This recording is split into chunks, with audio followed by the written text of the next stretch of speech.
সুপ্রভাত বন্ধুরা, ভিডিওটা নিয়ে আসলাম, শুরু করলাম এখান থেকে।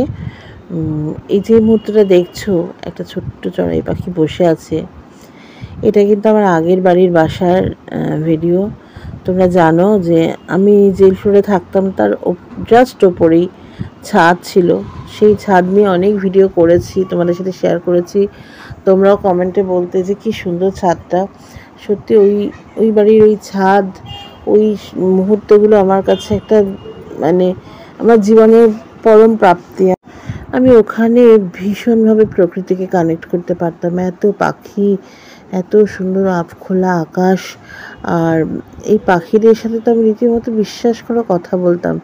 ভোরে সূর্য ওঠা এবং রাতের তারাদের দিকে তাকিয়ে থাকা, সে অন্যরকম। আর এই বাড়িতে এসে গেছি তো বদ্ধ খাঁচার মধ্যে, একদম মেইন রোডের ধারে বাড়ি। সারাদিন গাড়ির আওয়াজ, ভিডিও তো করতেই পারি না, খুব ডিস্টার্ব হয় ভিডিও করতে গিয়ে। তোমরা দেখতেই পাচ্ছ, শুনতেই পাচ্ছ গাড়ির আওয়াজ। কিন্তু তার থেকে বেশি কষ্ট হয় যখন রাত্রিবেলা ভাবি রাতের টাইমটুকু নিরিবিলি, সেই টাইমটুকু আমি একটুখানি নেচারের কাছে থাকবো, নেচারের সাথে কথা বলবো, সেটাও হয় না। তখনও হু হু করে গাড়ির আওয়াজ যাচ্ছে, রাস্তার ধারে বাড়ি। অতএব সেই মদখোর মাতালরা বাড়ির সামনে রাস্তায় দাঁড়িয়ে চিৎকার করছে। আমার ভালো লাগে না, খুব কষ্ট হয়, জানো তো।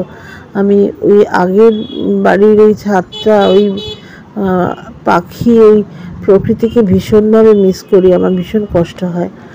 তো তোমরা এতদিন বুঝেই গেছো আমি একজন প্রকৃতিপ্রেমী মানুষ, আর প্রকৃতিকে ছুঁতে পারি না, এটা আমার কাছে ভীষণ কষ্টের। তো ফেসবুক আজকে হঠাৎ করেই মেমোরিতে আমাকে এই ভিডিওটা ফিরিয়ে দিয়েছে, আর ভিডিওটা দেখে এত মনটা ভালো হয়ে গেল। তো ভাবলাম চলো আজকে আমার বন্ধুদের সাথে আজকে আমি এই মুহূর্তগুলো আরেকবার শেয়ার করি। আমি জানি ওই সময় তোমাদের সাথে আমি এই ভিডিওটা শেয়ার করেছিলাম, তোমরা দেখেই বুঝতে পারছো, কিন্তু এত মন ভালো করা একটি মুহূর্ত না হয় আরেকবার শেয়ার করলাম, ক্ষতি কি? Hello friends, good morning. চলে আসলাম তোমাদের কাছে একটা সুন্দর সকালের শুভেচ্ছা নিয়ে। সকাল থেকে জ্বালাতন, সকাল থেকে গুড মর্নিং। একটা মায়ের গুড মর্নিং তখনই ভালো হয় যখন সকালবেলা উঠে থেকে মেয়েটাকে এটা ওটা কাজ করতে পাঠিয়ে দেয়।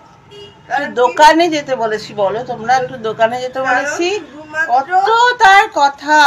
একটা মানুষ থাকলে সে মজা নিতে পারবে। সকাল থেকে উঠে আমার যা চরকিবাজি চলে না, প্রতিদিন একটা জামা কাপড় বেরোয়, সেইগুলো প্রতিদিন কাঁচা।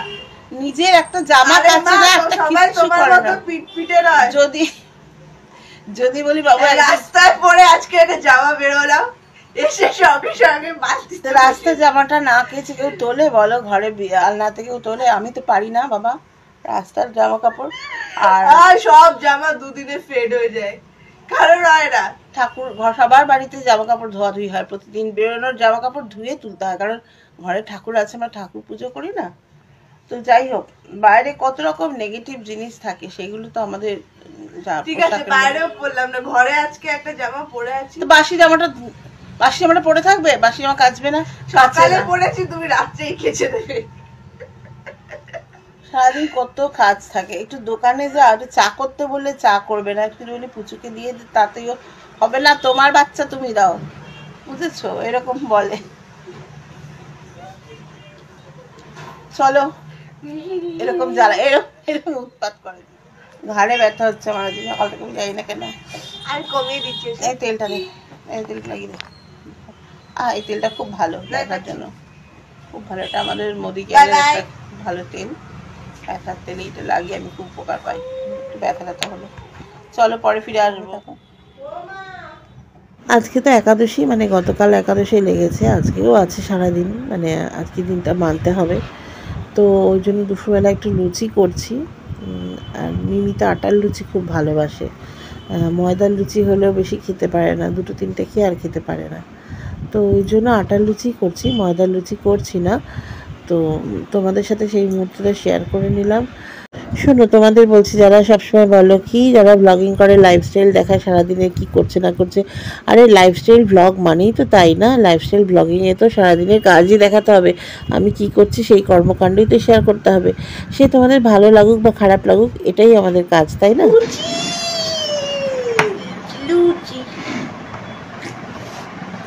ভালোই লাগে। নিরামিষ থাকলে খেতে ভালো লাগে না, নিরামিষ রান্না ভালো লাগে না। আমারও খুব একটা ভাত খেতে আমি খুব যে পছন্দ করি তা না, ভাত ভালোবাসি কিন্তু লুচি পরোটা বেশি ভালোবাসি। তবে যদিও আটার লুচি করেন, ময়দার লুচি এ আবার বেশি খেতে পারে না, দুটো খেয়েই বলে গা গুলোচ্ছে, ওই জন্য আটার লুচি হলে তবু খায়।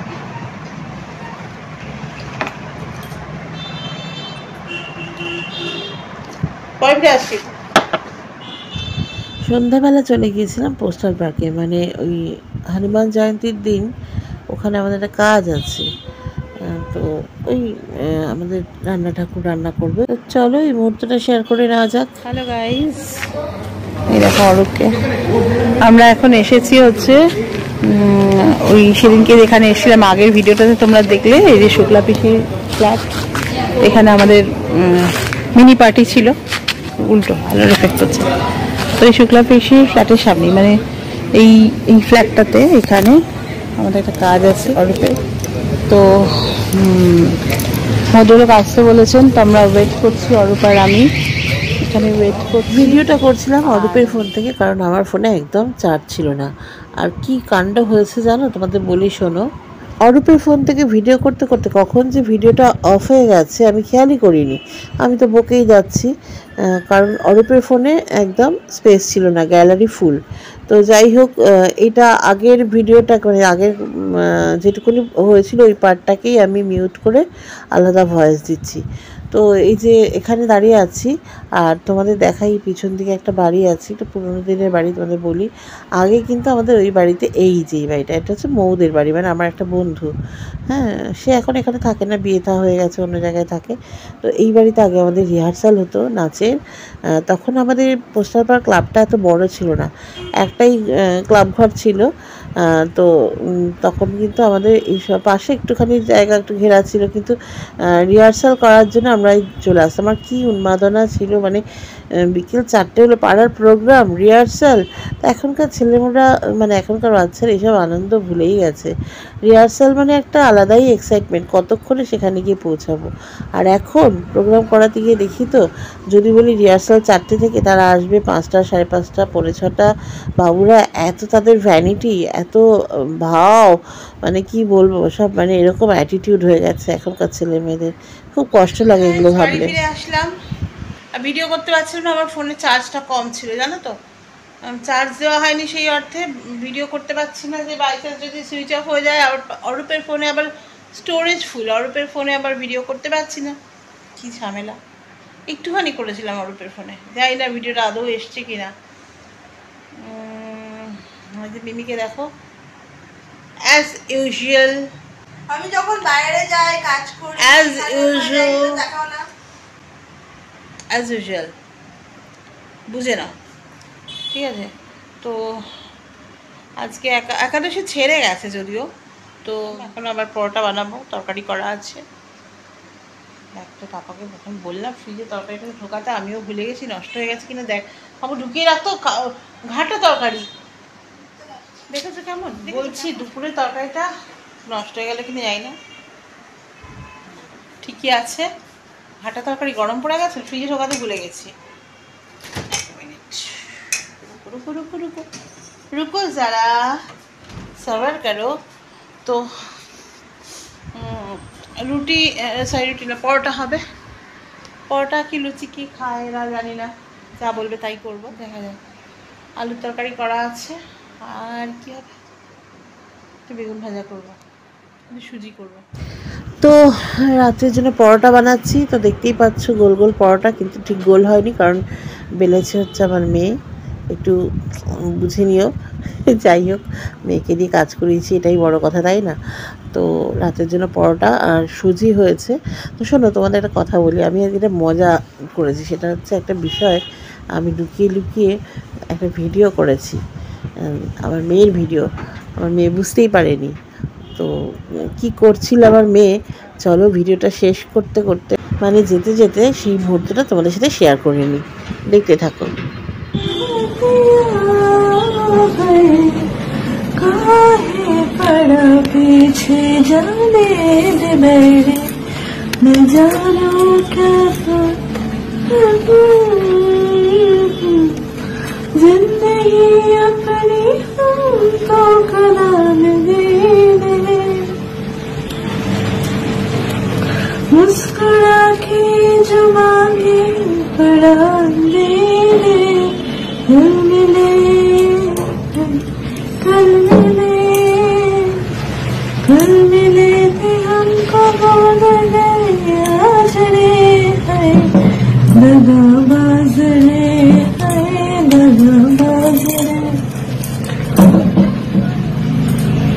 সেকেন্ড কি হয়েছে?